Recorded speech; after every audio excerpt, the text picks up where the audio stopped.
Hi. Has COVID completely changed your lifestyle? Are you still struggling with trying to figure out how to get your mojo back?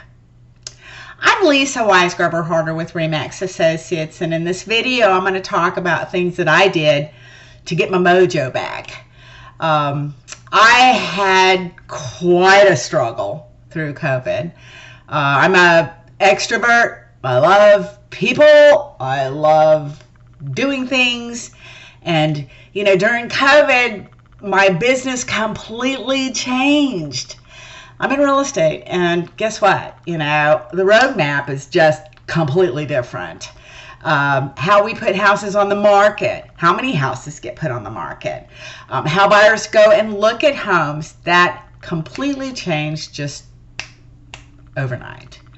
The second thing that happened is, and I don't know how many of you know, but my mom and I were real estate partners for many, many years. My mom died during COVID. She died in a nursing home during a period where I couldn't even visit her.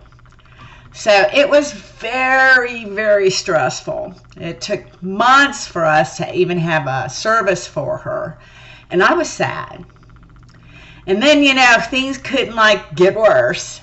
And in a way they got, there was a silver lining to it, but our daughter met a guy, and I mean a wonderful guy.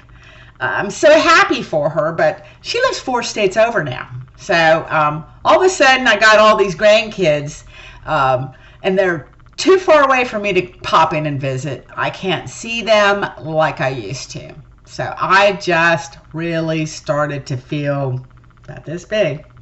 And life was starting to feel like, I was just getting beat down.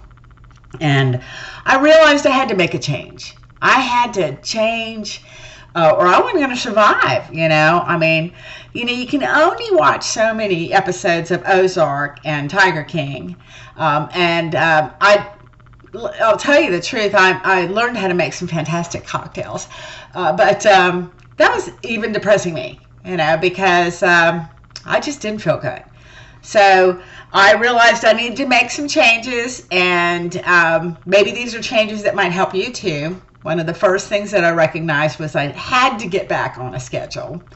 I had to get up and get ready for my day. And part of that was getting dressed like I used to, putting the big earrings on and not wearing sweatpants every day, because sweatpants stretch, which means you don't recognize how big you're getting. But also, I don't own a gym. So I should be dressed like a businesswoman, not somebody who's going to the gym, unless I'm going to go to the gym or buy a gym. And I'm not buying a gym.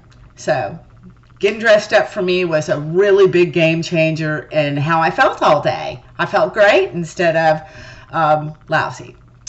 Then the second thing that we did that I thought was really huge was, I hired a coach. I hired a coach to help me get healthy. And I needed someone to hold my hand. I needed someone to tell me what to eat and when to eat it. And, it worked. I felt great. Then we also hired a business coach because our business had completely changed. Our cheese changed.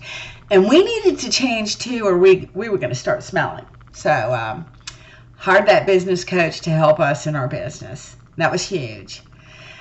And I think, one of the most important things to me was, trying to figure out how to get my glass, from feeling like it was this big to full.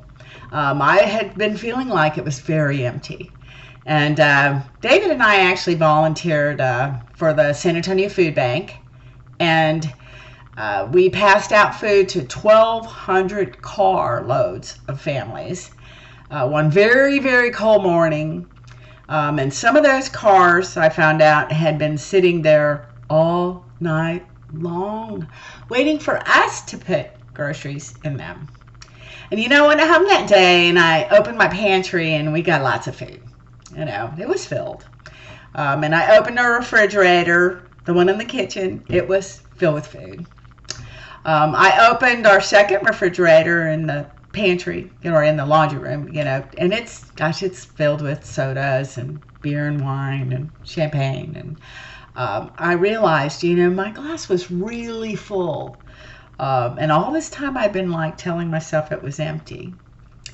So I hope this helps you recognize that there might be things that you can do to get your glass full too. And let it be a full one. And have a great day.